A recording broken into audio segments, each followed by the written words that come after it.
네, 오늘은 그 요한계시록 말씀을 좀 나눠보도록 하겠습니다. 그 요한계시록은 이 초대 교회 때부터 약간 이 서자 취급을 받은 그런 어, 본문 중에 하나입니다. 역설적이게도 이 요한계시록에 대한 이 반응은 크게 두 가지인데요. 잠시만요. 네, 두 가지인데 하나는 이 요한계시록에 대해서 굉장히 집착하는 그룹이 있고요. 그리고 다른 하나는 요한계시록을 지나치다 싶을 정도로 외면하는 이렇게 그룹이 있죠. 첫 번째로 요한계시록에 과도하게 집착하는 그룹은 대부분이 이제 이단들입니다. 이단. 기독교 2000년 역사에서 대부분 이단들이 이 요한계시록에 대해서 약간 광적으로 집착을 했어요. 뭐 지금도 그러잖아요. 신천지도 그렇고 대부분의 이단들이 계시록에 집착을 많이 하죠. 그들은 요한계시록을 마지막 종말의 때에 미래에 어떤 일이 이제 일어날 것인가, 그러니까 미래 일로 예견해 놓은 책으로 이해를 하거든요. 그래서 본문에 나와 있는 내용을 잘 숙지하고 그 문자적으로 그대로 받아들이고 그 내용대로 따라 살아야만 온전한 구원을 이룰 수 있다라고 주장하는 사람들입니다. 기독교 역사에서 이단으로 정죄받은 많은 집단들이 이 요한계시록에 있어서 광적인 이 집착을 보여왔어요. 그래서 오늘날에도 신앙인들에게 당신은 어떤 성경을 가장 좋아합니까? 라고 물어봤을 때 이제 요한계시록을 가장 좋아한다라고 얘기하면 일단 의심을 좀 해봐야 됩니다. 뭐 절대적인 것은 아니지만 그만큼 이제 이단들이 집착해온 성경이 바로 요한계시록이죠. 2000년 기독교 역사에서 우리가 잘 알고 있는 이 유명한 기독교 지도자일수록 요한계시록 굉장히 많이 외면했습니다. 종교개혁자 칼빈, 저희가 이제 칼빈주의를 따르잖아요. 많은 성경 주석서를 냈거든요. 그런데 유일하게 쓰지 않는 주석이 요한계시록입니다. 그러니까 그 칼빈이 요한계시록을 굳이 써야 될 이유를 찾지를 못했던 거예요. 그래서 이제 정통교회에서는 오히려 약간 이 계시록에 좀 서자 취급을 받은 성경이기도 하죠. 극단입니다. 집착하거나 아니면 조금 너무 어려워라고 생각하거나 굳이라는 어떤 생각으로 외면 했던 책이 바로 이제 요한계시록이라는 겁니다. 요한계시록을 보면 막 첫째부터 넷째까지 다양한 색들의 또 말들이 등장하죠. 이것은 구약 스가랴에 나오는 내용이고요. 증인들이 복음을 전하고 박해받는 42달 이라는 표현이 나옵니다. 이것은 다니엘에 나오는 내용이에요. 일곱 인, 일곱 나팔, 일곱 대접, 연속적인 재앙 이야기가 나오거든요. 이것은 출애굽기에 나오는 10가지 재앙을 연상하게 하는 내용들입니다. 하늘 보좌에는 여러 가지 동물 모양들이 또 나온단 말이에요. 다양한 동물 모양에 대한 내용은 구약의 에스겔에 나오는 거고요. 그러니까 이렇게 요한계시록에 나오는 환상과 상징과 숫자는 이미 이제 구약 성경에 나오는 내용들이라는 거죠. 그래서 이제 이걸 통해서 저희들이 먼저 알 수 있는 것은 무엇이냐면 요한계시록의 1차 수신자들이 있잖아요. 저희들은 1차 수신자가 아니잖아요. 1차 수신자들이 이 구약에 대해서 능통한 사람들이었구나라고 알 수가 있는 거죠. 그러니까 이 수신자들은 이 내용들을 봤을 때 구약에 대한 이해가 있었기 때문에 그 요한이 전해준 내용이 무엇인지 해석하고 알 수가 있었다라는 겁니다. 그 내용을 기반으로 하나님의 계시를 전해 주었던 것입니다. 요한계시록의 1차 독자들은 출애굽기도 알고 에스겔도 알고 다니엘도 알고 스가랴도 알고 있었던 사람들이거든요. 그래서 이제 이 내용을 전혀 모르는 사람들, 이제 저희 같은 사람들이겠죠. 환상이나 숫자나 이런 부분들이, 징조들이 굉장히 난해하게 받아들여질 수밖에 없습니다. 근데 그것을 알고 있는 사람들에게는 바로바로 이해가 되는 거예요. 금방 연상이 된다라는 거죠. 그래서 이제 정리하자면 요한계시록은 창세기부터 유다서까지 성경의 다른 본문들과 굉장히 긴밀하게 연결이 되어 있다라는 겁니다. 다른 본문에 대한 이해를 가진 사람들이 수신자로 받아들여지게 기술된 책이 요한계시록이다. 그래서 우리가 요한계시록을 제대로 좀 이해하기 위해서는 이 창세기부터 유다서까지 어떤 내용들을 기본적인 이해를 갖는 거 중요한데 뭐 참 너무 방대하잖아요. 네, 어렵죠. 그래서 오늘은 요한계시록 핵심적인 내용이 어떤 내용인지들에 대해서 나눠보도록 하겠습니다. 핵심은 아주 명확해요. 뭐냐면 그 요한계시록은 미래에 일어날 일들의 타임테이블이 아닙니다. 요한계시록이 말하고자 하는 핵심은 뭐냐면 로마에 굴복하지 말으라는 거예요. 로마 황제는 신앙인들이 무릎 꿇고 경배해야 할 예배의 대상이 아니라는 겁니다. 로마의 가치, 로마의 문화, 로마의 질서에도 신앙인들이 마음을 빼앗기지 말으라는 겁니다. 왜냐하면 이 로마는 곧 하나님의 그 심판에 의해서 멸망할 것이기 때문이에요. 이것이 가장 중요한 핵심 내용이에요. 핵심 내용. 이 세상을 영원히 다스리시는 분은 하나님이시라는 겁니다. 그만큼 로마의 박해가 너무 심했기 때문에, 그리고 로마 제국이 무너지지 않을 것 같았거든요. 그러니까 그리스도인으로서, 하나님을 믿는 사람으로서 이 신앙을 끝까지 지키라는 겁니다. 요한계시록이 말하고자 하는 바가 아주 명확하고 선명하고 분명합니다.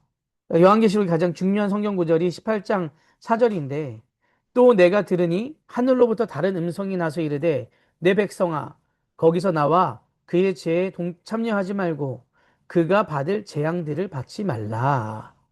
여기서 거기서는 로마를 가리키는 거죠. 로마의 지배로부터 탈출하라는 거예요.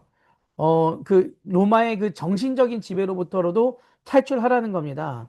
다시 말해 요한계시록은 제2의 출애굽을 요청하는 본문입니다. 그 최초 출애굽 사건이 바로의 압제와 애굽의 문화, 그리고 그 질서 속에서 속박받았던 히브리인들을 하나님께서 구원해 주신 사건입니다. 저희가 잘 알잖아요. 잘 알고 있듯이 이 요한계시록, 그 출애굽기는 단순히 그 애굽에서 그 뭐 그들의 몸만 나오는 것이 아닙니다. 애굽의 그 문화와 애굽의 그 정신, 그 모든 것에서부터 탈출하라는 거잖아요. 마찬가지로 요한계시록도 같은 의미예요. 같은 의미로 그 로마로부터, 로마의 문화로부터, 그 주류 문화인 로마의 그 문화, 정신, 그 질서 모든 것에서부터 나오라는 것이 요한계시록의 가장 중요한 메시지입니다. 그래서 우리가 진정 믿어야 참신은 눈에 보이는 것이 아니라, 그리고 이 시대를 이끌어가고 있는 그 주류 문화와 그 시류가 아니라 오직 하나님만 바라보라는 거죠. 그것이 바로 요한계시록의 가장 큰 핵심이라는 것을 저희들이 이제 전제로 기억을 하시고, 계속해서 계시록을 좀 보도록 하겠습니다. 로마 황제가 천하를 지배하듯 보이는 현실에서 오직 하나님만을 믿고 순종하고자 하는 백성들은 핍박을 받고 있습니다. 순교를 당하고 있죠. 그래서 많은 그 그리스도인들이 목숨을 지키고자 배교를 많이 하였습니다. 이런 상황에서 요한계시록 말씀이 선포되고 있는 것이고요. 하나님께서 반드시 음녀, 바벨론인 로마를 심판하실 것이고 하나님의 온전한 세계 통치가 이루어질 것이라는 것을 강조하십니다. 이것을 믿고 하나님의 구원에 동참하는 자가 되라고 권면하고 있는 것이죠. 이것이 핵심이다라는 것. 네. 요한계시록은 너무 심오한 내용이 담겨 있는 이제 어려운 책이라는 인식이 있잖아요. 근데 저희들이 이 핵심에 대한 부분들을 딱 잡고 가면 이 부분들에서 상당히 많이 좀 해소가 될 겁니다. 이 요한계시록은 이 묵시문학이거든요. 하나님으로부터 비밀스럽게 그 계시받은 내용이 묵시문학이잖아요. 이 비밀스럽다라는 것은 계시 안에 암호와 상징이 가득하다라는 말이에요. 요한계시록엔 어떤 성경보다도 암호와 상징들이 많지요. 그럼 왜 직설적으로 표현하지 않고 암호와 상징으로 많이 사용했을까? 다니엘도 그 이후에 있을 그 핍박에 대해서 암호와 상징들을 얘기했잖아요. 마찬가지로 이때가 정말 극한 핍박의 시대였기 때문이에요. 개인의 양심과 신앙의 자유가 억압받던 시대였고 통제받던 시대였습니다. 그래서 그냥 그대로 말할 수가 없는 거죠. 로마의 권력을 직설적으로 비판하기 어려운 시대. 그래서 이제 요한계시록은 로마를 바벨론이라고 표현하고 있는 겁니다. 상징적으로. 어, 이렇게 참 비밀스러운 단어들, 그런데 그 단어들이 상징하는 것들은 읽는 사람들은 독자들은 알 수 있다라는 겁니다. 그래서 이제 그것을 이제 저희들한테는 굉장히 난해하게 다가오는 거죠. 뭐 42개월, 흰말, 붉은 말, 다양한 색깔들의 말들, 연속적인 재앙들, 구약을 알고 있는 신앙인들에게는 익숙하지만 그 당시 사람들, 우리한테는 이게 도대체 무슨 말이야? 여기에 어떤 비밀이 숨겨져 있어? 라고 생각할 수밖에 없다라는 겁니다. 낡은 세상이 해체되고 새로운 세상이 도래한다. 지금의 불의한 세상은 끝장이 난다라는 것을 계속해서 강조하고 있습니다. 그래서 기존의 권력에 저항하는 것이고 지금의 체제에 저항해야 된다. 지금 권력을 쥐고 있는 로마가 영원무궁할 것 같지만 그들은 곧 끝날 것이다. 라고 강조하는 것이 요한계시록입니다. 불의한 세상이 마무리된 이후에는 하나님의 나라가 올 것이다. 하나님의 통치가 온전히 이루어질 것이다. 그래서 고난받고 있는 성도들은 인내하고 끝까지 하나님에 대한 믿음을 지켜내라. 이것을 촉구하는 것이 요한계시록입니다. 그렇게 이제 격려하고 있고요. 참 힘들게 신앙생활하고 있는 그들을 또 격려하고 칭찬하고 세워주고 있는 것입니다. 이제 불의한 세상에서 성도들은 고난을 피할 수가 없다라는 거죠. 왜냐하면 그 성도들은 고난의 때도 하나님에 대한 믿음을 드러냄을 통하여 그 고난의 시험으로부터 승리를 해야 됩니다. 왜냐하면 왜 성도들이 미움을 받을 수밖에 없냐면 세상이 더욱더 커지고 세상이 부패하면 부패할수록 믿는 우리들을 미워하기 때문이잖아요. 요한복음 17장에서도 예수님께서는 그렇게 말씀하셨습니다. 제자들을 위하여 기도할 때 세상이 그들을 미워할 것인데 그들이 이길 수 있는 힘을 주시옵소서. 왜냐하면 세상과 하나님의 나라는 반대되기 때문인 것이죠. 그런 상황 가운데서도 이 땅에서 하나님의 나라를 살아갈 수 있는 힘을 기르고 그리고 하나님에 대한 믿음을 지켜내라 라는 반복적으로 얘기하고 있는 본문이 바로 요한계시록입니다.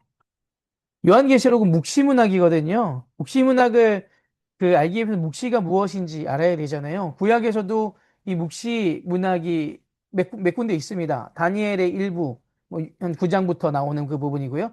에스겔의 또 일부, 스가랴 일부가 묵시문학이에요. 근데 본문 전체가 묵시문학인 것은 계시록이 유일합니다. 묵시와 예언은 차이가 있다라고 했죠. 예전에 기억나실지 모르겠는데 예언은 미리 얘기하면서 미래가 바뀔 수가 있다라는 겁니다. 그들이 하나님께 돌아오면 바뀔 수가 있는 건데 이 묵시에 대한 부분은 이미 미래가 정해져 있는 거예요. 그냥 새롭게 창조되는 거예요. 이렇게 다 오히려 망할 것은 망하고 새롭게 태어난다라는 거죠. 예언자를 보내신 것은 돌이키라는 거고요. 이 묵시문학으로 이루어진 부분들은 돌이킬 수 없다라는 겁니다. 예언은 잘못된 것에 고치는 것에 관심이 있다면 묵시는 완전히 재편하고 새롭게 되는 겁니다. 완전히 총체적으로 타락한 상태. 그래서 몇 가지를 고친다고 해서 해결이 될 수 없는 그 상태. 네, 그래서 그 하늘과 땅을 완전히 새 하늘과 새 땅으로 변화시키는 것 외에 답이 없을 때 등장하는 것이 묵시 그때 등장하는 것입니다. 어, 예언이 인간 예언자를 통해 전달되는 것이라면 묵시는 더 초월적인 존재죠. 천사와 같은 천상적 존재를 통해서 전달이 되는 것이 이것이 이제 예언과 묵시의 차이입니다. 예전에 한번 뭐 이제 나눴던 내용이에요. 나눴던 내용입니다. 그 요한계시록의 1차 독자로 하여금 정리를 좀 하자면 요한계시록의 1차 독자로 하여금 로마의 박해로 인해 변절되거나 타협하지 말 것을 촉구하는 목적으로 기술을 되었고요. 로마의 권세가 아무리 하늘을 찌른다고 하더라도 하나님께서는 반드시 로마를 멸망시킬 것이다. 하나님의 승리를 기대하면서 인내하고 하나님에 대한 믿음을 드러낼 것을 권면하는 것이 요한계시록이 강조하는 핵심 내용입니다. 아시겠죠? 그러니까 이제 거기서 나오는 어떤 상징들 이런 것에 너무 집중하거나 이렇게 목맬 필요가 전혀 없는 거예요. 네. 로마의 권세가 아무리 하늘을 찌른다고 하여도 하나님께서는 반드시 로마를 멸망시킬 것이며 하나님의 승리를 기대하며 인내하는 사람들을 하나님께서 반드시 구원하신다라는 것이 핵심 메시지입니다. 요한계시록은 학자들마다 해석하는 관점이 좀 달라요. 총 이제 네 가지 해석이 있는데 이 66권 성경 본문 가운데 학자들 사이에서 가장 의견이 일치가 안 되는 성경이 계시록이거든요. 어떤 학자는 과거주의적 관점에서 보고요. 어떤 학자는 이상주의적, 다른 학자는 뭐 역사주의적 관점, 또 다른 학자는 비례주의적 관점으로 해석을 해요. 이렇게 요한계시록을 해석하는데 크게 네 가지 관점이 있다라는 거예요. 과거주의적인 해석은 이제 요한계시록이 기술되어 있는 이 모든 내용들이 5세기 이전에 모든 것이 다 이루어졌다라고 보는 겁니다. 이렇게 과거주의 해석을 받아들이게 되면 요한계시록 본문의 말씀을 듣고 직접 우리와는 완전히 상관없는 내용이 되는 거잖아요. 그 대부분 신앙인들은 요한계시록을 예수님 재림쯤에 일어날 일에 대한 기록이라고 생각한단 말이에요. 그런데 많은 학자들이 생각보다 요한계시록을 이 과거주의적 관점으로 해석을 하는 학자들이 참 많다라는 겁니다. 요한계시록이 이제 요한 1세기에 쓴 건데 대상이 있죠. 소아시아에 있던 일곱 교회가 읽을 것을 권면하면서 쓴 책이란 말이에요. 이 소아시아에 있던 일곱 교회가 읽을 것을 기대하면서 썼는데 그 본문이 요한계시록인데 이 성경 해석의 가장 중요한 원칙 중에 하나가 이 본문이 쓰였을 당시에 1차적인 의미가 무엇인가? 1차적인 독자들에게 원하는 요구하는 부분들이 있지 않습니까? 이 책을 읽으면서 그것이 무엇인가를 알아야 되는 것이 중요한 부분이에요. 그래서 무엇을 기대하며 썼을까? 이 요한계시록을 읽었던 1차 독자들에게 의미 있는 내용으로 그것만으로 받아들여지는 것이 1차 독자들에게만 적용된다라고 받아들여지는 것이 과거주의적인 해석이라는 겁니다. 이제 그것이 과거주의적인 해석이고요. 음. 대부분 5세기 안에 다 성취됐다고 보는 거예요. 예를 들면 476년에 서로마가 멸망하거든요. 그러니까 초대 교인들을 핍박했던 로마는 기독교를 국교로 받아들이게 되고 멸망하게 됩니다. 이것이 새하늘과 새 땅에 도래된 사건으로 보는 거예요. 실제로 500년 안에 로마는 완전히 멸망했고 로마로부터 엄청난 핍박을 받았던 그 교회는 공인이 되고 공식적으로 인정을 받고 국교가 되었단 말이죠. 하나님의 나라가 도래한 거죠. 여기서 이제 다 끝났다라고 보게 되는 겁니다. 그렇게 되면 1차적인 독자들에 의해서 그 사건들이 일어났지만 그것에서만 끝난다면 이 성경을 읽는 우리들에게는 아무런 의미가 없는 것이 되겠죠. 네. 그래서 이제 과거주의적인 관점은 이런 한계가 있다라는 겁니다. 둘째는 요한계시록 본문을 가지고 하나님과 사탄, 선과 악, 기독교와 이교도의 이 싸움으로 보는 겁니다. 그래서 이상주의적인 해석이라고 하는데 이상주의적인 해석이 말하고자 하는 것은 하나님께서 사탄과의 싸움에서 승리하신다는 것이고 선이 악과의 전쟁에서 이긴다라는 겁니다.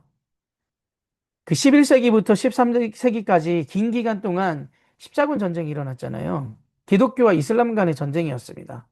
이때 이상주의자들은 이 요한계시록을 인용하면서 하나님과 사탄의 싸움에서 하나님께서 승리하는 것처럼 이 기독교와 이교도의 싸움에서 반드시 기독교가 승리할 것이라고 주장했어요. 근데 결과는 어떻게 됐나요? 아니, 졌잖아요. 이런 주장에서 논리적인 허점이 있거든요.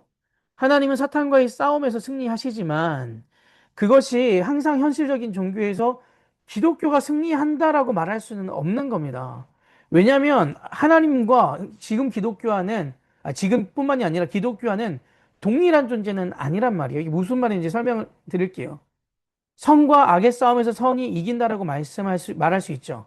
하나님과 사탄의 싸움에서 하나님께서 이기십니다. 그런데 기독교와 이교도의 싸움에서 기독교가 항상 이기는 것이 하나님의 뜻은 아닐 수도 있다라는 거예요. 그 시대에 기독교가 타락했다면, 부패했다면 하나님께서는 다른 이교도를 통하여 기독교를 심판하십니다. 구약에 그런 일들이 너무 많았잖아요. 그렇기 때문에 그 기독교와 이교도와 이게 싸움을 통해서 반드시 기독교가 이긴다라는 것은 아닙니다. 왜냐하면 그 시대 교회가 하나님 앞에 바로 서 있느냐, 서 있지 않느냐가 중요한 것이죠. 하나님은 반드시 이기시거든요. 근데 그렇다고 해서 기독교가 반드시 이기는 것은 아니라는 거죠. 하나님께서 심판하시는 경우가 얼마나 많았습니까? 그래서 우리는 이 내용을 정말 무겁게 받아들여야 되는 겁니다.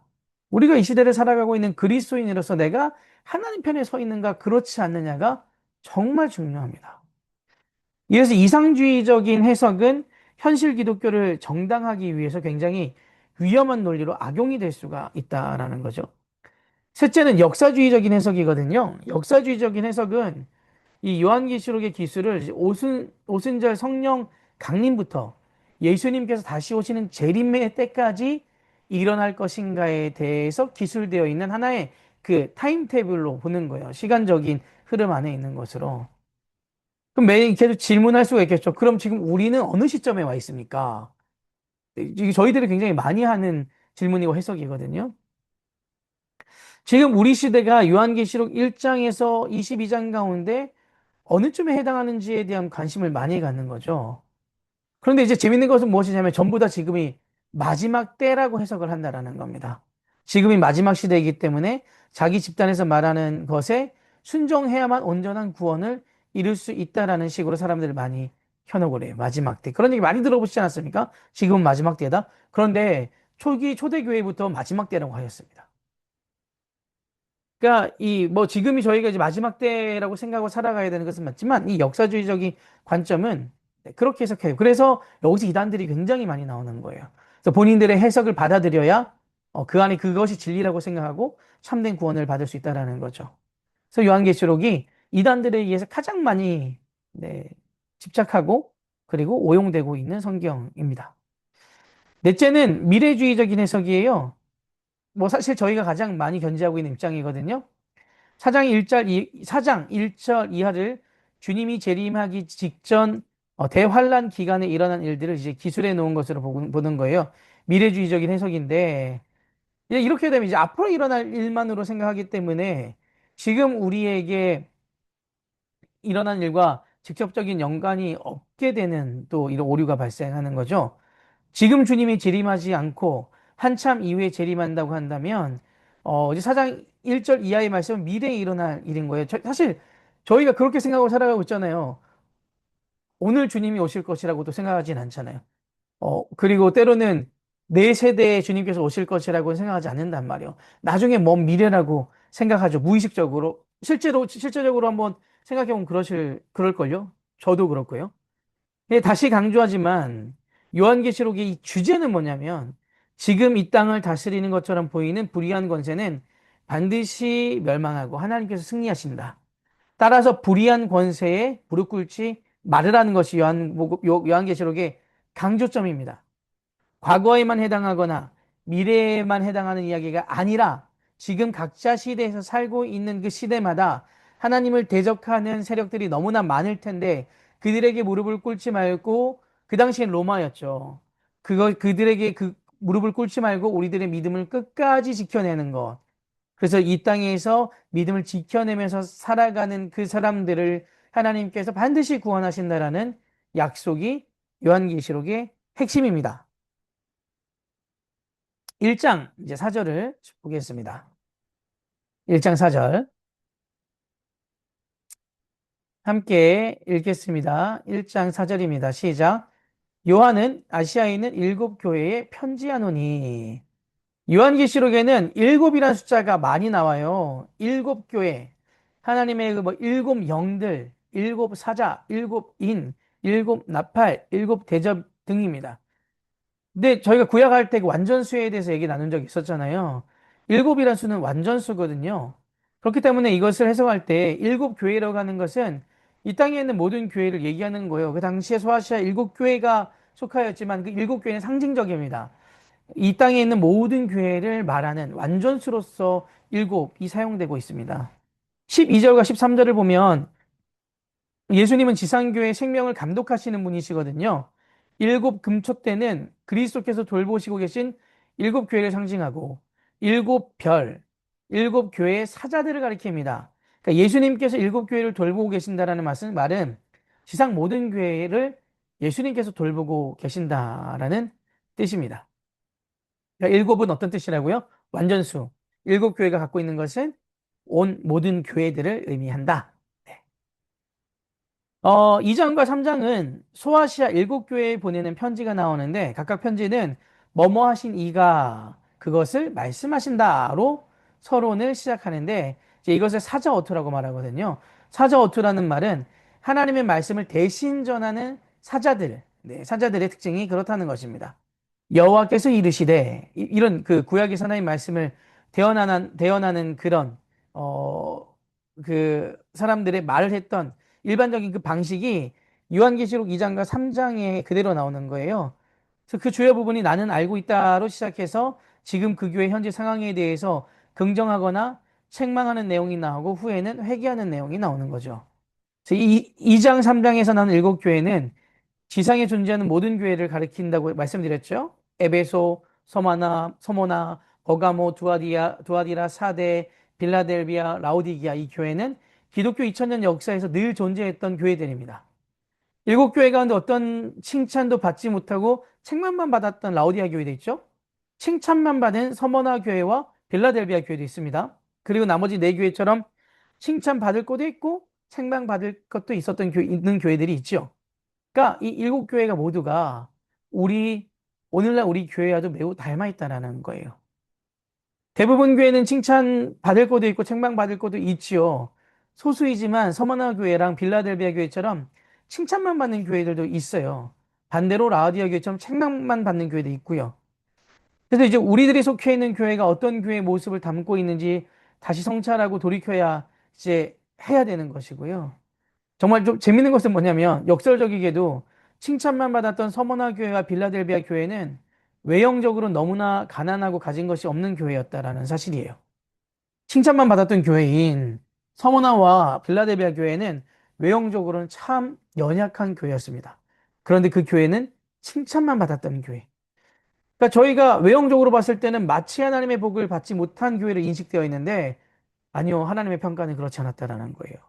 그런데 참 저희들 두려워해야 될 부분인데 반대로 책망만 받았던 라오디아 교회는 외형적으로 가지고 있었던 것이 너무너무 많은 부유한 교회였거든요. 근데 이제 세상 사람들이 봤을 때는 그래서 하나님의 복을 많이 받은 교회라고 인식을 했을 수 있다라는 거죠. 그런데 서머나 교회와 빌라델비아 교회는 칭찬만 받았고 라우디아 교회는 책망만 받았습니다. 그러니까 이런 역설이 2장과 3장에 기록되어 있는 거죠. 각 교회에 대해서 조금만 살펴볼게요. 에베소 교회는 왜 책망을 받았냐면 첫 번째 사랑을 잃어버렸다는 거예요. 이것이 이제 에베소 교회가 잘못한 부분입니다. 그런데 에베소 교회는 니골라당을 미워했어요. 올바른 진리 안에 거했던 거거든요. 이것으로 칭찬을 받습니다. 2, 3장에 나오는 발람, 니골라, 이세벨, 이 초대교회에 있었던 거짓 선지자들과 거짓 지도자들이라고 이해하시면 돼요. 그러니까 이단들이었단 말이에요. 그런데 이제 에베소 교회는 니골라당을 미워했거든요. 그러니까 분명한 기준이 있었던 거죠. 그 진리 안에 거했던 거죠. 옳고 그름에 대한 명확한 이해를 가지고 있었던 교회가 에베소 교회입니다. 이단들을 단호히 거부했습니다. 에베소 교회가 이렇게 가능했던 이유는 무엇이었냐면 목회자들이 훌륭했어요. 바울이 3년 동안 목회했거든요. 바울이 그 선교했던 교회 중에 3년 굉장히 가장 긴 교회예요. 그리고 이후에는 요한이 목회를 했습니다. 그러니까 아주 뭐 정말 기라성과 같은 지도자들이 목회를 했고 거기서 말씀을 배웠기 때문에 옳고 그른지에 대한 아주 명확한 판단, 분명한 진리 기준이 있었다라는 거죠. 그래서 그 니골라당을 추종하던 사람들이 이상한 소리 하는 것에 대해서 단호하게 거절할 수 있었던 겁니다. 신학적인 지식은 잘 갖고 있었어요. 칭찬받았던 대목인데 반대로 그런 그 말씀에 대한 분명한 이해는 있었지만 이것이 실천이 안 된 거죠. 그래서 첫사랑을 잃어버렸다라는 책망을 받았습니다. 지식은 잘 갖추고 있었지만 시간이 지날수록 하나님에 대한 사랑이 깊어진 것이 아니라 약화되어 있었어요. 그러니까 하나님을 온전히 알았다라고 보기는 힘들었던 거죠. 이거 참 저희가 두려워해야 될 것은 신앙의 연수와 하나님의 그 사랑이 꼭 비례한다라는 것은 아니라는 거예요. 신앙의 연수가 길어도 우리가 올바로 하나님을 알지 못한다면 책망받을 수 있다라는 것을 에베소 교회를 통하여 저희들이 꼭 이 교훈을 기억하셔야 됩니다. 두 번째는 서머나 교회예요. 서머나 교회는 책망받지 않고 오직 칭찬만 받은 교회입니다. 2장 9절을 한번 다 같이 좀 읽어 보겠습니다. 찾아볼게요. 2장 9절입니다. 네. 시작. 내가 내 환난과 궁핍을 알거니와 실상은 내가 부요한 자니라. 자칭 유대인이라는 자들의 비방도 알거니와 실상은 유대인이 아니요 사탄의 회당이라. 네.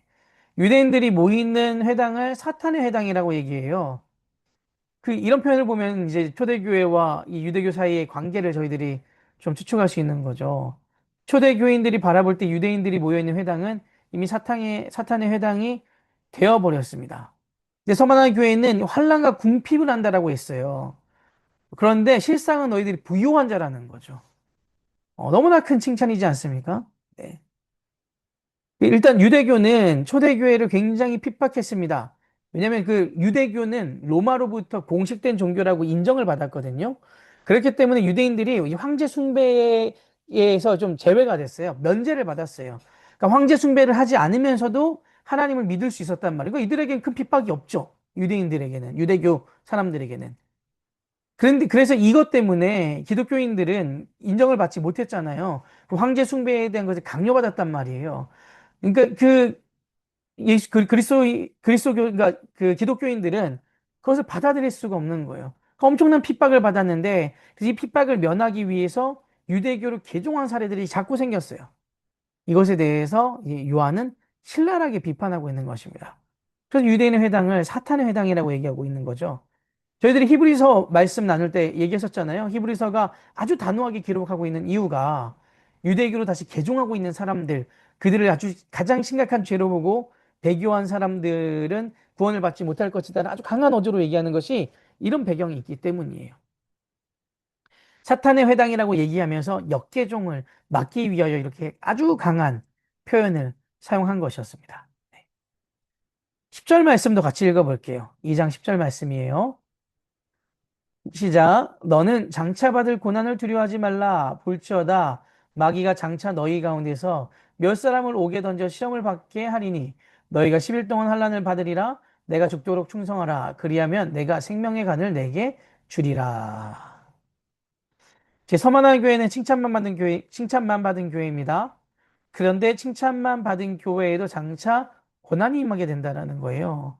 그러니까 하나님 앞에 온전히 서 있다고 하더라도 우리들의 고난이 면제되지는 않는다라는 거죠. 그런데 이제 그 고난 가운데 하나님께서 그 고난이 끝은 아니잖아요. 고난을 통해서 하나님께서 훨씬 더 그 영광스러운 생명의 관을 줄 것이다라는 약속을 하고 계십니다. 그러니까 이제 그 고난을 통하여 저희들이 힘든 시간을 보낸다고 할지라도 고난의 끝에는 하나님 주시는 생명의 관이 있다라는 것을 저희들이 기억하셨으면 좋겠어요. 그래서 그것을 통하여 그 고난의 시간들을 잘 이겨나가야 되지 않을까라고 생각이 됩니다. 세 번째는 버가모 교회입니다. 버가모 교회는 안디바의 순교 중에서 믿음을 지켰지만 발람과 니골라당의 교훈을 쫓는 자들이었습니다. 니골라당은 그 초대교회의 가장 문제가 되었던 영지주의를 따라갔던 사람들이에요. 이제 뭐 니골라당에 대해선 여러 가지 얘기가 있습니다. 니골라가 누구죠? 일곱 집사 중에 한 명이잖아요. 그러니까 니골라가 나중에 이렇게 이단으로 넘어갔다라는 얘기도 있고요. 명확한 자료는 없어요. 아니면 니골라 그 집사의 그 뒤를 따랐던 사람들이 영지주의를 차용하면서 이단으로 넘어갔다라는 얘기도 있습니다. 아무튼 버가모 교회는 니골라당의 교훈을 쫓는 사람들이 있었다라는 거예요. 순교 중에도 믿음을 지켰지만 그 안에 혼란스러운 부분들이 있었다라는 거죠. 그래서 책망받았습니다. 네 번째는 두아디라 교회입니다. 두아디라 교회는 나중 행위가 처음보다 많았지만 또 이세벨을 용납했어요. 버가모 교회와 두아디라 교회를 보면 이때도 교회 공동체 안에 거짓 선생들이 많았음을 알 수가 있습니다. 그 거짓 선생들의 가르침에 현혹된 사람도 많았고요. 그래서 늘 저희들이 좀 알아야 될 것은 이 진리가 선포되는 곳에 비진리도 암약하고 있다는 거예요. 사람들이 진리 안에 거하지 못하도록 사탄은 끊임없이 유혹합니다. 예나 지금이나 항상 있었습니다. 그때만 있었던 게 아니에요. 지금만 있었던 것도 아니고 예나 지금이나 계속 있었습니다. 오늘 신천지 교세가 한 20만 명에서 30만 명까지 추산하잖아요. 또 어떻게 이렇게 그들이 넘어갔지라고 생각되겠지만, 네, 사탄은 그렇게 우리들의 마음을 흔들어 놓거든요. 초대교회부터 있었던 일이다. 그래서 교회가 가장 영적 전쟁의 최전선에 있다라고 인지하고 인식하셔야 돼요. 그렇기 때문에 저희들이 늘 말씀으로 그리고 기도로 우리들의 이 신앙생활을, 그 믿음을 지켜내야 한다라는 겁니다. 이 초대교회부터 이렇게 거짓 선생들은 늘 존재했다. 네. 다섯 번째 교회는 사대교회입니다. 3장 1절을 보면 사대교회는 살았다는 이름을 가졌으나 실상은 죽은 교회였습니다. 이제 무슨 말이냐면 겉으로는 굉장히 활기찼는데 실상 하나님 앞에 살아있었던 교회가 아니라는 거죠. 왜냐하면 그들이 본질을 붙잡지 않고 다른 것에 더 집중했기 때문입니다. 그러니까 삶 속에서 하나님과의 관계는 단절되었다라는 것을 의미하는 거죠. 그 모임 가운데서는 뭐 굉장히 어, 겉은 아주 경건의 모양을 보였을지 모르겠으나 삶 속에서는 하나님과 단절되어 있었다라는 것. 그러니까 우리들의 신앙생활은 교회 안과 교회 밖이 같아야 하는 겁니다. 그렇지 않으면 사대교회와 같은 책망을 받는, 네, 그런 일들이 우리에게도 일어날 수 있다는 겁니다. 여섯 번째는 빌라델비아 교회입니다. 빌라델비아 교회도 칭찬만 받은 교회입니다. 그들은 적은 능력을 가지고도 하나님을 배반하지 않았습니다. 아까도 말씀드렸지만 역설적이게도 칭찬만 받았던 교회, 서머나 교회와 빌라델비아 교회는 가난한 교회였고요. 핍박을 받았던 교회예요. 그런데 그들이 끝까지 믿음을 지켜냈다라는 거죠. 반대로 라오디아 교회는 상당히 부유한 교회였지만 하나님께 어떤 칭찬도 받지 못했습니다. 어, 이제 저희가 기억해야 될 것은 우리를 둘러싼 물질적인 환경 자체가 우리의 믿음을 결정하는 것은 아니다. 그런데 이제 음, 인정하고 싶지는 않지만 이런 풍요로움에 대한 부분들을 갖고 있으면 우리는 여전히 많이 복을 받았다라고 생각하고 얘기하잖아요. 그렇게 되고 싶기도 하고요.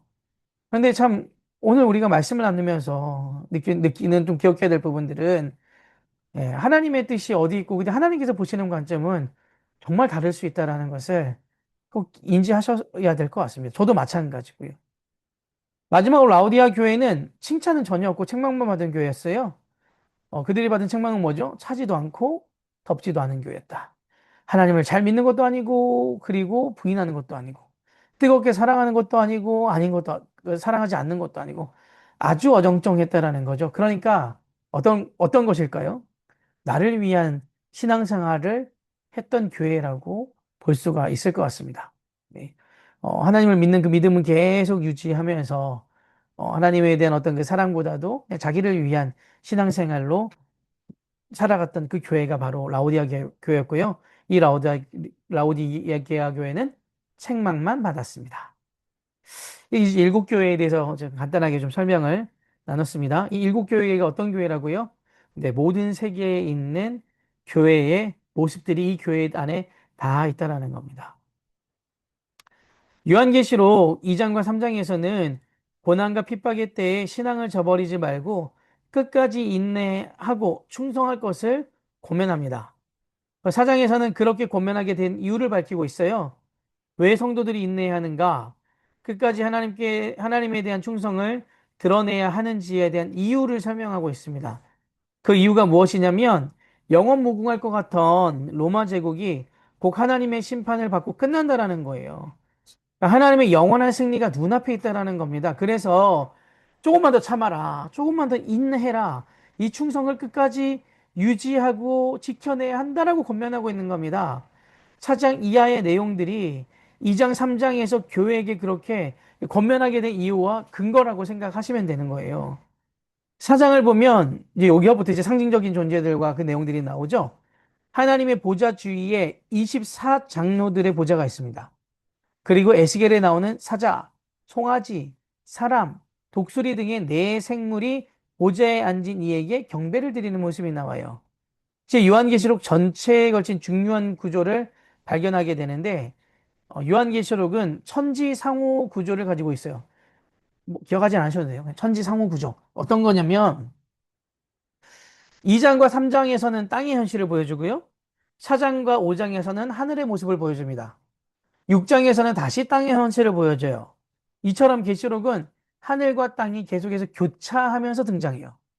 하늘에서 펼쳐지고 있는 모습을 보여준 다음에 땅의 현실을 소개해요. 이처럼 하늘과 땅이 상호되는 구조를 천지상호 구조라고 얘기하는 거거든요. 왜 그러냐면 지금 우리 눈에 보이는 땅만 보게 되면 로마의 권세는 절대 무너지지 않을 것 같아요. 영원토록 존속될 것 같거든요. 그래서 살기 위해서는 로마가 시키는 대로 그냥 순종하고 따라야 될 것 같아요. 눈에 보이는 현실만 주목하게 되면 우리들의 믿음을 지키는 것이 어렵다라는 거죠. 그래서 하나님께서는 땅의 현실 속에서 살고 있는 사람들에게 하늘을 보여주시는 거예요. 땅의 현실만을 보면 너무나 회의적이지만 하늘 위에서 하나님께서 온 우주 만물을 다스리고 계시다라는 것을 보여주시는 것이죠. 하나님의 통치는 조금도 변함이 없다라는 것을 얘기하고 계시는 겁니다. 그래서 땅의 시각으로만 바라보지 말고 하늘을 바라보면서 하나님의 그 나라를 바라보라는 거. 그래서 하늘 한 번, 땅 한 번 이렇게 교차하면서 요한계시록이 기술되고 있다라는 것입니다.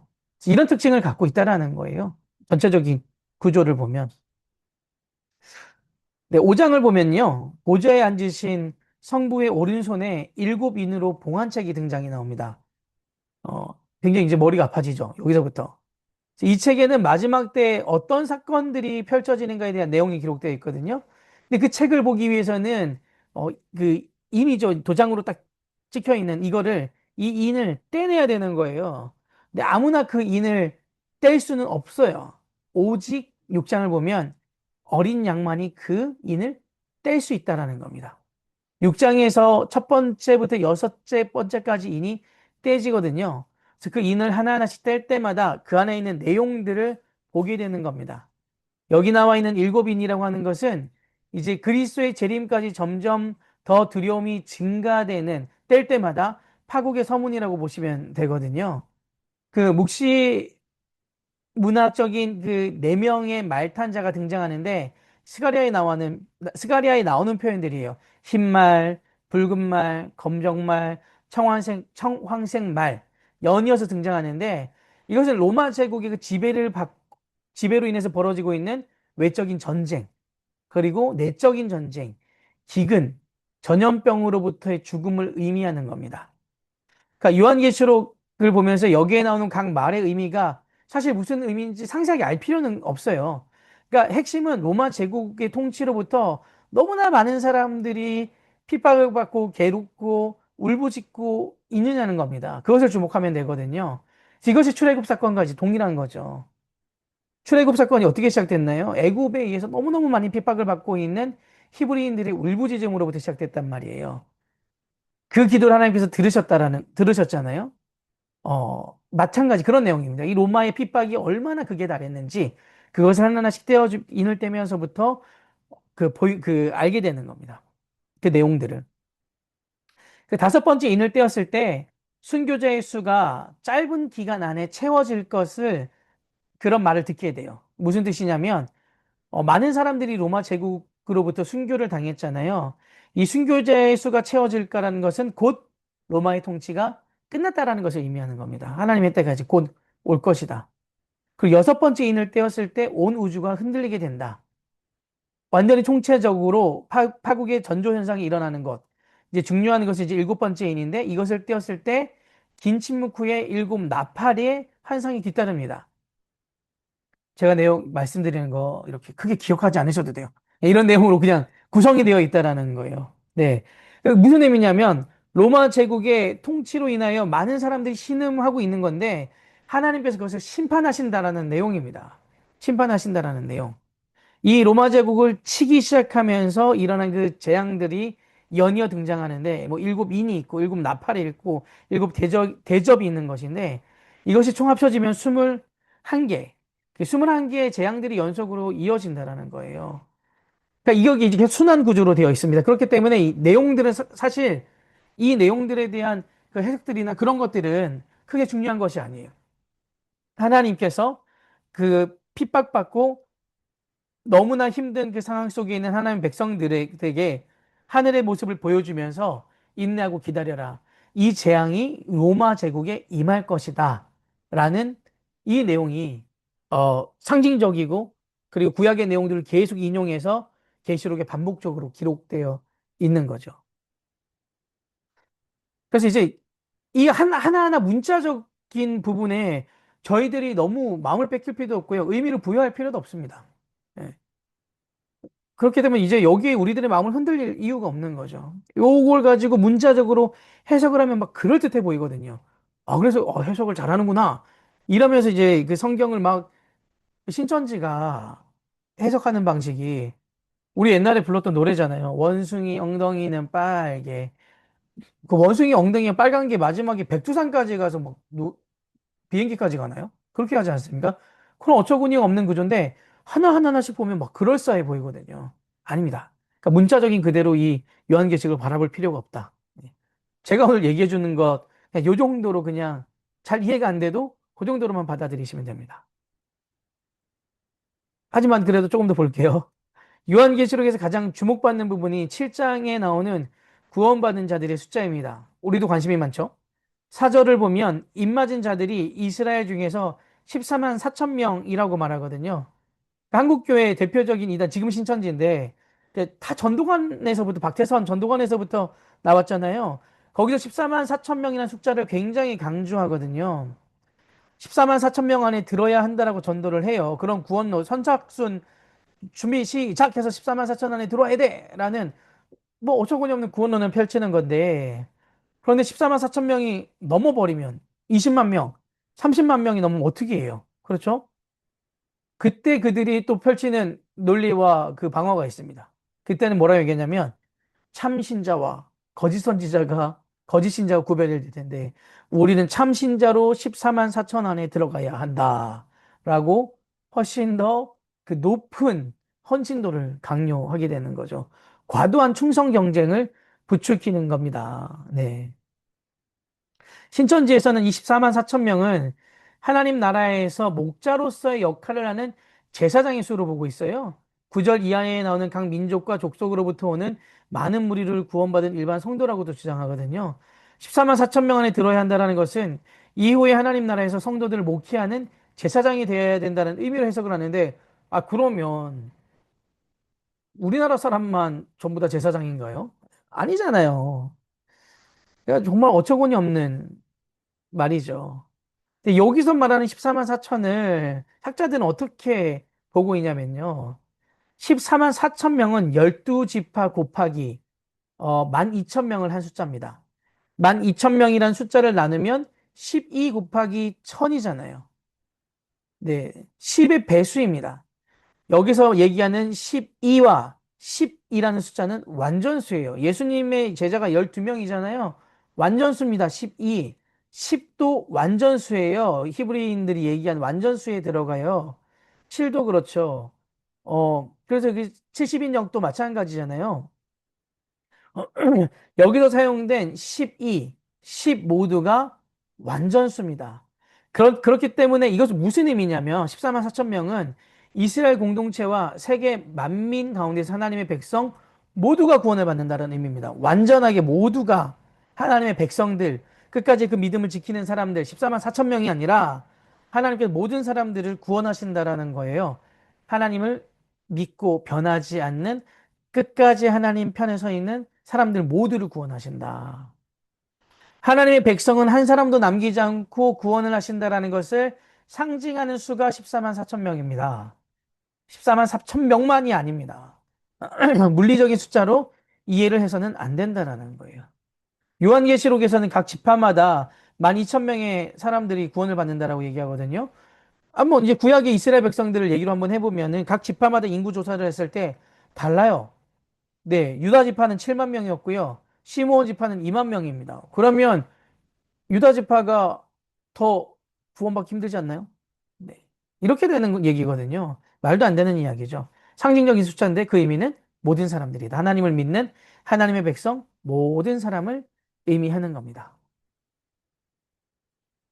8장부터 10장은 앞에서도 언급했지만 나팔 재앙은 일곱 번째 인에서 시작하고 일곱 번째 나팔에서 첫 번째 대접 재앙이 시작이 돼요. 일곱 가지 재앙이 총 세 가지죠. 그래서 총 21가지 재앙이 순차적으로 이루어진다 그랬잖아요. 일곱 번째 대접에서 재림과 아마겟돈 전쟁, 마지막 전쟁이 시작이 됩니다. 그러니까 마지막 일곱 번째 인 안에 일곱 나팔과 일곱 대정 재앙 모든 것이 포함되어 있어요. 근데 이 재앙의 순서가 유사해요. 그러니까 어, 재앙의 내용을 또 보면 우박이 쏟아지고요. 물이 피가 되고요. 그리고 물이 쓴물이 되어 마실 수가 없고요. 메뚜기와 황충이 와서 사람들을 괴롭히고요. 어둠이 이남이 나옵니다. 이런 재앙 어디에서 저희들이 봤죠? 출애굽기에 나오는 10가지 재앙이잖아요. 이 이야기를 이제 알고 있는 독자들을 대상으로 요한계시록의 재앙 이야기가 기술되어 있는 거죠. 두 번이 반복이 된단 말이에요. 그러니까 완전수예요. 그러니까 꼭 이런 이 재앙은 반드시 로마 땅에 이루어진다라는 겁니다. 하나님의 심판을 받아 멸망할 것이다. 대한 내용들이 8장부터 10장까지 내용이에요. 그러니까 계속해서 얘기하는 것은 뭐예요? 네, 하나님께서 로마를 치신다라는 겁니다. 완전하게 치신다라는 것. 이 재앙은 예언이 아니라 묵시잖아요. 반드시 일어날 것이다. 그것을 이제 21가지 재앙으로 7가지 재앙을 3개를 연속으로 기술함으로 요한계시록에서는 8장부터 10장까지 보여주고 있습니다. 11장을 보면 두 증인이 대환란 기간 동안에 지상에서 하나님의 백성 공동체의 증인 사역을 열심히 감당합니다. 이 두 증인은 신실한 하나님의 교회를 상징하는 것이고요. 대환란 기간은 거룩한 성이 짓밟히는 기간입니다. 그러니까 의로운 자들이 불의한 자들에 의해서 고난과 핍박을 받는 시간이라는 거예요. 환란 받는 기간은 그 42개월, 1260일, 42개월은 새 일의 반이잖아요. 그러니까 다니엘에 나오는 새 일의 반이라는 표현이 여기에서도 등장하고 있어요. 그러니까 42개월 동안 열심히 지인의 사역을 감당하다가 무적행에서 올라온 짐승에 의해서 죽임을 당하는데 이것은 이제 교회가 핍박받는 것을 상징하는 거예요. 이제 계시록에 11장에 그런 내용이 있다라는 건데 이 내용을 풀이하자면 교회가 핍박을 받는 것을 상징한다라는 거죠. 그래서 이 증인의 죽음 자체가 이 사명의 완성이 되는 거. 그러니까 증인은 하나님께서 맡겨주신 그 일을 감당하다가 순교당한 것이거든요. 이 증인을 무엇으로 표현하냐면 이긴 자라고 표현합니다.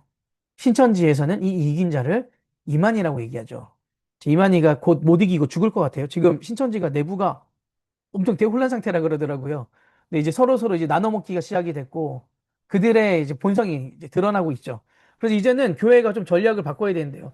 원래 교회에 이렇게 붙어 있잖아요. 신천지 출입을 금합니다라고 돼 있는데 이젠 문구를 바꿔야 된대요. 신천지에서 돌아온 사람들을 환영합니다로 바꿔서 그들을 이제 품어야 되는 시기가 곧 올 거라고 얘기하더라고요. 네. 아무튼 이 이긴 자는 끝까지 하나님의 사명을 감당한 사람을 이긴 자라고 얘기하고 있습니다. 이사야에도 이 이긴 자에 대한 표현이 또 나오죠. 하나님의 그 믿음을 끝까지 이긴 사람, 그러니까 지킨 사람들을 표현하는 겁니다. 요한계시록에서 이긴 자는 하나님께서 맡겨주신 그 사명을 완수한 사람을 이긴 자라고 얘기합니다. 요한계시록을 자기 마음대로 해석하고 풀어서 이것을 믿는 사람, 그것을 풀어준 사람이 이긴 자가 아니라 끝까지 하나님께서 맡겨주신 그 사명을 환난과 핍박 가운데서도 고난 가운데서도 지켜내고 주님께서 부여하신 그 사명을 끝까지 완수한 사람, 그 사람을 이긴 자라고 얘기하는데 그 이긴 자들이 이제 교회가 되어야 된다라는 겁니다. 12장에서는 아이를 해산한 여인과 하늘에서 쫓겨난 용의 이야기가 나옵니다. 참 너무 복잡해요. 네, 여기서 해산한 여인은 교회를 가리키고요. 여인이 해상한 아이는 작은 예수. 작은 예수가 누구죠? 저희들이잖아요. 이 땅의 교회는 끊임없이 작은 예수를 배출해내야 된다. 용은 끊임없이 그 아이를 삼키려고 하고요. 하나님께서는 그 아이를 보호해 주십니다. 결국 아이를 집어삼키지 못한 용은 아이를 출산한 여인을 집어삼키고자 공격을 하죠. 교회를 계속해서 공격한다는 얘기예요. 그래서 12장은 교회와 사탄의 전쟁을 여자와 용의 전쟁으로 묘사하고 있습니다. 계속해서 이제 한 명 한 명이 그리스도인들인 우리를 공격하지만 그것이 녹록치 않으면 교회를 공격한다. 그렇지 않습니까? 교회를 공격해서 교회를 무너뜨릴 때 그 교회 안에 있는 구성원들의 그 상실감이 정말 정말 크잖아요. 그래서 저희들이 먼저는 우리들이 온전한 그리스도인이 계속돼서 이 믿음을 지켜나가야 되는 거예요. 지금 시대는 우리에게 물리적인 고난과 핍박은 없지만 이 영적 전쟁은 똑같이 굉장히 치열합니다. 너무너무 치열해요. 근데 그 가운데서 우리를 지켜내고 우리의 교회를 저희들은 또 지켜야 된다라는 거죠. 아시겠죠? 그래서 12장에는 아이를 해산한 여인, 교회고요. 그리고 하늘에서 쫓겨난 그 용의 이야기, 사탄이고요. 해산한 그 여인은 교회를 가리키고 여인이 해산한 아이는 작은 예수인 우리들, 그리스도인들을 말하는 겁니다. 그래서 이 사탄은 교회를 또, 우리를 계속 공격하지만 우리가 그것을 지켜냈을 때 또 다시 교회를 공격하고 끊임없이 하나님을 믿는 그 공동체를 파괴하기 위해서 계속해서 시도합니다. 12장의 내용이에요. 13장에는 즉 사탄이 바다에서 올라온 한 짐승에게 권세를 주어서 그리스도의 대적자로 등장하게 돼요. 사탄의 두 하수인이 등장하는데요. 하나는 바다에서 올라온 짐승이고요. 하나는 땅에서 올라온 짐승입니다. 바다에서 올라온 짐승은 그 권세를 받아서 지상에 있는 하나님의 교회를 핍박하고 바다에서 올라온 짐승은 하나님의 백성들을 핍박하고 죽입니다. 그것이 로마 제국을 상징하는 거예요. 13장은 이 로마 제국을 적 그리스도의 화신이라고 얘기하고요. 이제 여기서 이제 666이 나오죠. 짐승의 수가 666, 666입니다. 여기서 이제 말하는 666이라고 하는 것은 바코드도 아니고요. 로마 교황을 의미하는 것도 아니에요. 그러니까 너무나 많은 해석들이 있잖아요. 히브리어와 헬라어에는 알파벳 자음의 그 수의 기능이 있거든요. 뭐, 아인이라는 것은 히브리어 아인이라는 알파벳인데 제가 알기로 이것이 이제 70으로 알고 있어요. 그러니까 이렇게 알파 자음마다 그 숫자들이 붙어 있어요. 숫자들이. 이것을 이제 게마트리아라고 하는데 666을 문자로 풀면 네로 케사르가 됩니다. 문자로 풀면 666이라는 숫자를 히브리어 헬라어 그 문자로 상징하는 숫자들이 있잖아요. 그것을 풀면 네로 케사르라는 단어가 되는데 네로 케사르는 가이사랴 네로 황제입니다. 그러니까 네로 케사르라는 문자를 수로 계산하면 666이 되는 거예요. 13장은 교회를 핍박하는 사탄의 하수인을 그 로마 황제라고 얘기하고 있어요. 바다에서 올라와서 용으로부터 권세를 부여받은 존재가 로마 황제. 이 시기에 교회가 로마 제국으로부터 핍박을 받은 거죠. 이것이 이제 13장의 내용입니다. 이것을 이제 막 계속 해석을 하면서 666은 누구다? 음모론이 참 많지 않습니까? 네. 666은 누구라고요? 네로라고 생각하시면 되고요. 이제 땅에서 올라온 짐승은 네, 로마 제국. 바다에서 올라온 짐승은 네로. 이렇게 이해하시면 될 것 같습니다. 좀 복잡하시죠? 네. 그래도 잘 이해하실 것이라고 믿고 계속 가겠습니다. 17장에는 음녀가 나와요. 이 여인은 땅의 임금들을 다스리는 큰 성으로 로마를 가리키는 표현입니다. 근데 왜 이 여인을 음녀라고 했냐면 이 여인이 많은 사람들을 그릇된 길로 인도하고 있기 때문이에요. 음녀는 강력한 힘과 영향력을 가지고 있어요. 음녀인 로마가 무엇을 결정하느냐에 따라서 많은 사람들이 그 결정에 영향을 받게 됩니다. 그런데 로마의 결정 대다수는 생명과 평화를 증진하는 것과는 거리가 멀어요. 그래서 로마 제국을 음녀라고 표현한 겁니다. 17장이 그런 내용이에요. 네. 18장 10절에서는 이제 큰 성, 바벨론이 멸망할 것을 얘기하고 있습니다. 바벨론이 무엇을 상징하죠? 로마를 상징한다고 얘기했습니다. 직접적으로 로마라는 단어를 사용하지 않은 거예요. 19장 2절, 19장 2절에 그의 심판은 참되고 의로운지라 음행으로 땅을 더럽게 한 큰 음녀를 심판하사 자기 종들의 피를 그 음녀의 손에 갚으셨도다 하고 음행으로 땅을 더럽게 하는 큰 음녀는 로마라고 얘기했죠. 하나님 무서운 줄을 모르고 하나님 뜻을 대적하는 일을 하면서 사탄의 하수인 역할을 했던 로마 제국을 하나님께서 심판하신다. 이것이 19장까지 내용입니다. 19장까지 내용 이제 아시겠죠? 로마 제국에 대한 심판에 대한 내용을 계속 얘기하고 있어요. 예, 그것을 상징적으로 계속해서 담고 있고 중요한 핵심은 로마 제국은 무너질 것이니까 끝까지 그 믿음을 지켜라라는 것을 강조하고 있습니다. 20장 6절입니다. 20장 6절을 다 같이 좀 찾아볼까요? 20장 6절.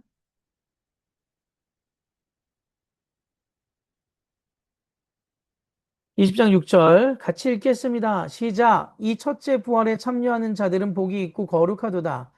둘째 사망이 그들을 다스리는 권세가 없고 도리어 그들이 하나님과 그리스도의 제사장이 되어 천년 동안 그리스도와 더불어 왕노릇하리라. 네.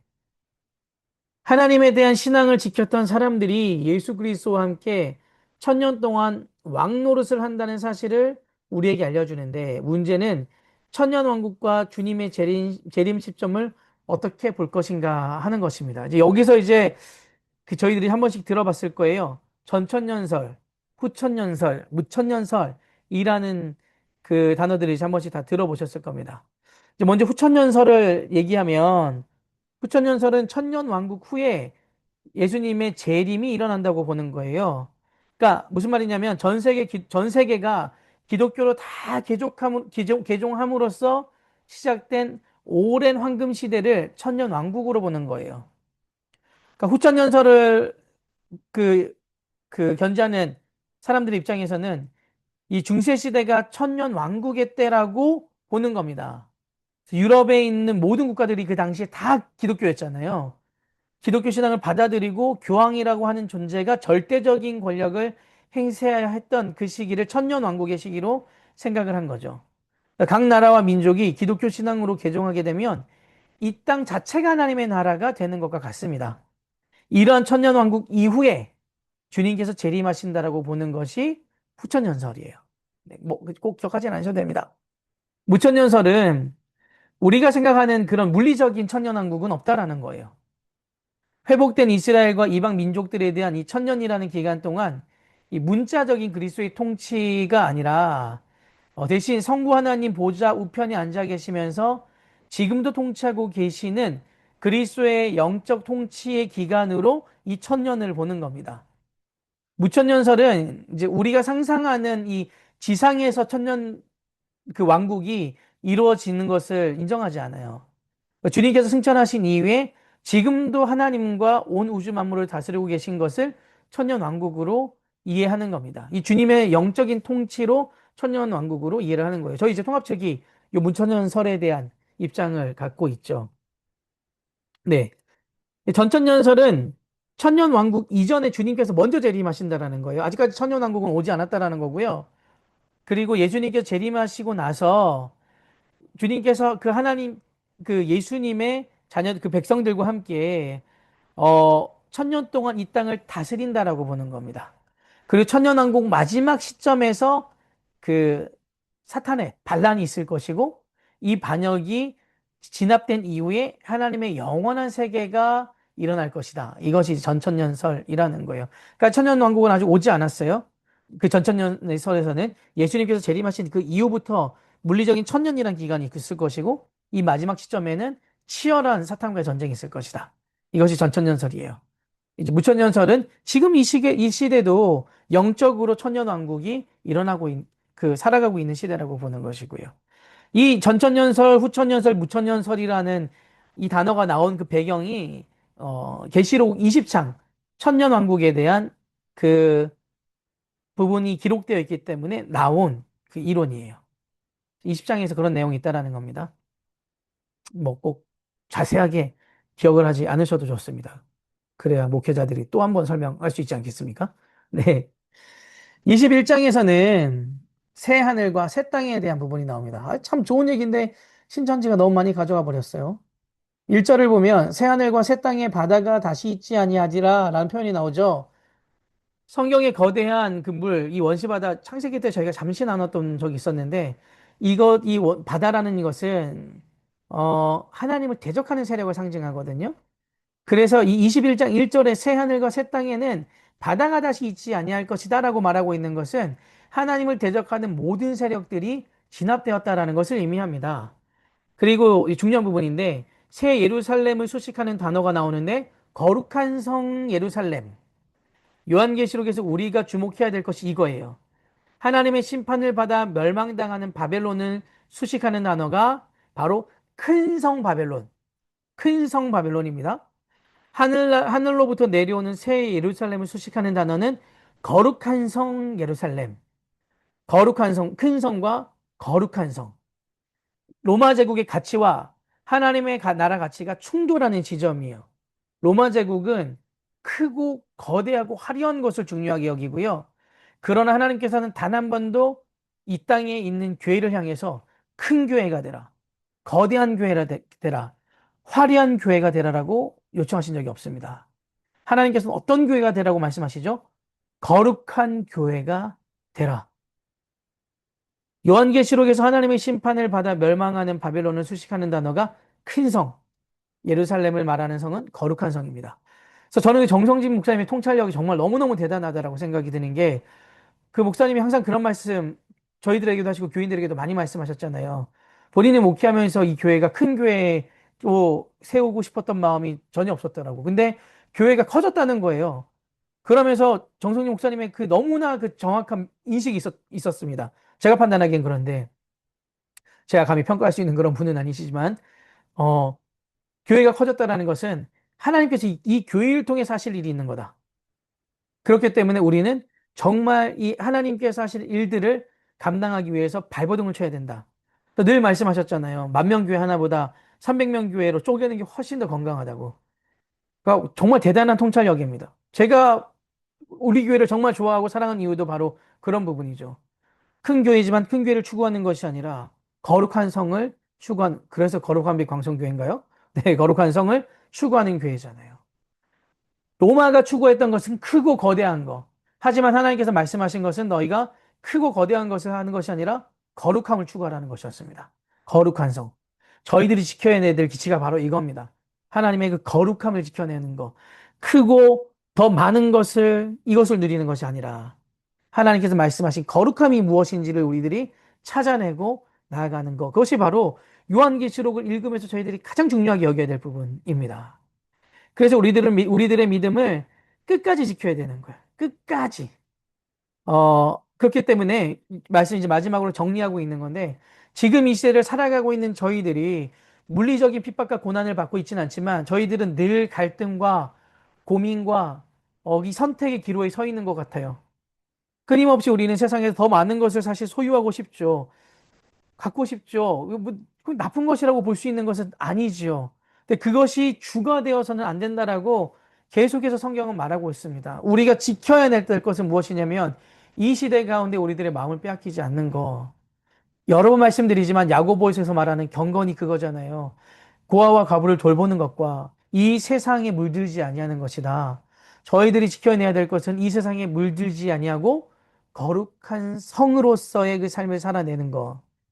세상에서 요구하는 그 당시에 로마 제국이 요구하는 것이었지만 지금 세상에서 요구하는 것을 우리들은 가감히 떨쳐버리고 하나님께서 말씀하시는 거룩성, 구별된 것, 세상 주류를 따라가지 않는 그 믿음을 끝까지 지키는 것. 그것이 이 시대를 살아가고 있는 저희들에게 주어진 작은 예수로서의 삶입니다. 계시록은 너무나 많은 상징들과 아주 많은 뭐 의문점과 그런 뭐 비밀스러운 그런 문구들이 많이 담겨져 있지만 그 하나하나에 집중할 필요가 없습니다. 하나님께서는 모든 교회들을 구원하기를 원하시고 모든 교회가 핍박을 받고 힘들겠지만 그 가운데 지켜내라. 그리고 끝까지 하나님께 칭찬을 받았던 서머나와 빌라델비아 교회처럼 그들이 가진 것은 없었지만 그 믿음을 끝까지 숭고하게 지켜냈던 것처럼 거룩한 삶을 살아내는 하나님의 백성이 되라는 것이 요한계시록의 가장 중요한 핵심입니다. 이것을 저희들이 잘 기억하시고 이 시대를 살아가고 있는 그리스도인으로서는 우리 육교구 식구들이 되었으면 좋겠습니다. 네, 이제 계시록까지 마무리했는데 참 너무 감격스럽네요. 즉 사도행전이 방대한 양이지만 남아있긴 하지만 어쨌든 창세기부터 계시록까지 끝냈다라는 것은 저한테 있어서는 너무너무 감사하고 행복한 일이고요.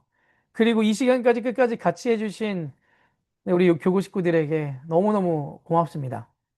중간중간에 뭐 빠졌던 일들도 참 너무 많지만 다 이해해줘서 너무나 감사하고 저희들이 나눴던 한 2년이라는 이 시간이 저희들 신앙생활하는 가운데 좀 큰 도움이 되는 시간이 되었으면 좋겠습니다. 하지만 아직 사도행전이 남아있다라는 거 기억하셨으면 좋겠고, 저희 9월 달에 다시 사도행전을 통하여 만남의 시간을 갖도록 하겠습니다. 이상 요한계시록 마치도록 하겠습니다. 제가 기도하겠습니다. 하나님 오늘 요한계시록을 통하여 저희들에게 알려주신 이 귀한 말씀을 기억하게 없어서 이 시대에 살아가고 있는 작은 예수로 그리고 거룩한 성인 예루살렘이 나의 삶 가운데 실현되게 하여 주시고 이 시대에 우리들의 마음을 빼앗기지 아니하고 중심을 지키고 살아가는 저희들 되게 하여 주시옵소서. 함께 하실 주님을 의지합니다. 예수님 이름으로 기도합니다. 아멘. 네, 모두 고생하셨습니다. 감사합니다.